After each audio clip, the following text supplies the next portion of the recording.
안녕하세요. 서울 강동구 둔촌동, 단군 이래 최대 재건축이라 불렸던 올림픽파크 포레온 옛 둔촌주공 아파트입니다. 무려 1만 2천 세대가 넘는 하나의 도시 수준의 대단지죠. 이렇게 규모가 크면 상권도 자연스럽게 따라올 것 같지만 지금 이곳 단지 내 상가는 놀랍게도 텅 빈 곳이 적지 않습니다. 입점 문의도 거의 없다. 권리금은커녕 임차인 찾기도 어렵다. 이런 말들이 현실이 되었죠. 오늘은 이 초대형 단지의 상가가 왜 이렇게 공실로 가득 차게 됐는지, 그리고 대단지 프리미엄이 왜 실패했는지를 깊이 들여다보겠습니다. 둔촌주공 재건축은 처음부터 대한민국 최대 규모의 랜드마크 단지를 표방했습니다. 서울 동남권의 중심, 올림픽공원 바로 옆, 9호선과 5호선 더블역세권 입지, 이 모든 조건이 맞아떨어졌죠. 분양 초기부터 여기 상가 사면 평생 임대 걱정 없다 라는 말이 돌았습니다. 입주민 1만 세대, 가족까지 3만 명이면 기본 수요만으로도 충분히 안정적인 상권이 될 거라는 계산이었죠. 실제 분양가도 높았습니다. 1층 기준으로 평당 1억 원이 넘는 곳도 있었고 분양 총액이 수억 원에서 10억 원대까지 치솟았습니다. 많은 투자자들은 이건 그냥 확실한 임대사업이다 라고 생각했습니다. 하지만 현실은 전혀 달랐습니다. 입주 시작 후 벌어진 현실을 들여다볼까요? 2024년 말부터 본격적으로 입주가 시작된 포레온. 하지만 상가 오픈은 거의 이뤄지지 않았습니다. 문을 연 곳은 카페 몇 곳, 편의점, 부동산, 그리고 일부 음식점 정도. 대부분의 점포는 임대 문의에 공실 안내문이 붙어 있죠. 문제는 임대료 수준이었습니다. 투자자들이 높은 분양가를 부담한 만큼 임대료를 낮출 여유가 없었던 겁니다. 평균 월세가 300만 원에서 500만 원 수준, 보증금도 억 단위에 달했습니다. 입주민들도 단지 내 상가가 너무 비싸다, 차라리 코스트코나 길 건너 상가를 간다 라는 반응을 보였습니다. 결국 상가 내 소비가 분산됐죠.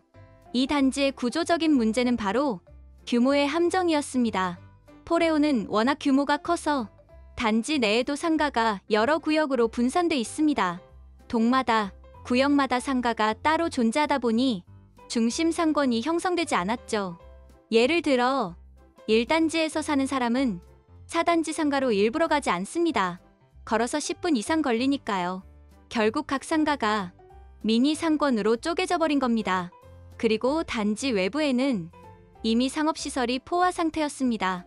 둔촌 오륜역 인근, 강동역, 그리고 인근에 있는 고덕상업지구까지 입주민들이 이동하기도 쉽고 가격도 상대적으로 저렴했습니다.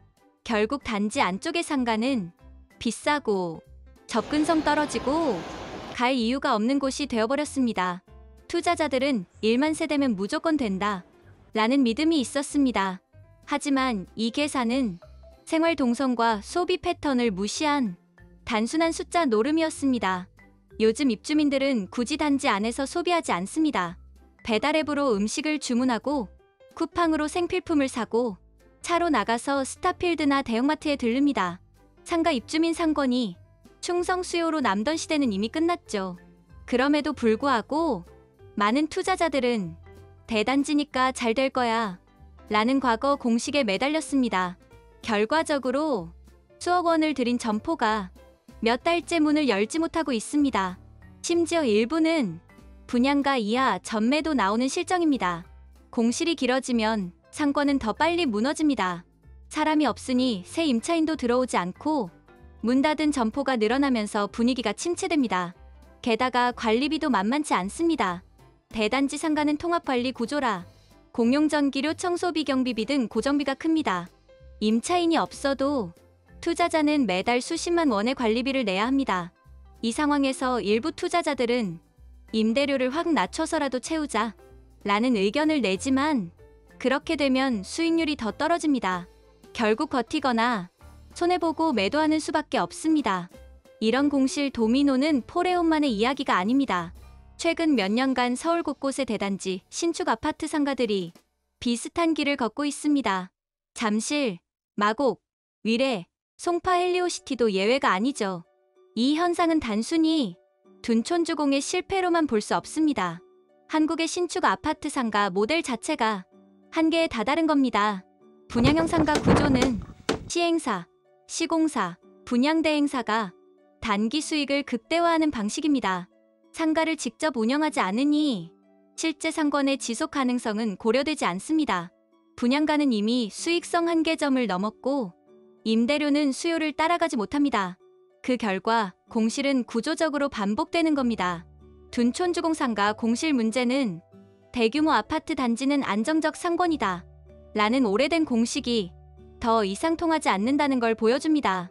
이제는 입주민 수가 아니라 생활 동선과 이용 이유가 중요합니다. 어디에 위치하고 어떤 업종이 어떤 접근성을 갖느냐, 그게 상가의 생사를 가르는 시대가 된 거죠. 거대한 단지, 화려한 이름, 수천억 규모의 개발이라 해도 실제 이용자가 움직이지 않으면 그 상권은 결국 텅 비게 됩니다. 포레온의 빈 상가는 한국 부동산 시장의 새로운 현실을 말해주고 있습니다. 자주 방문해주세요.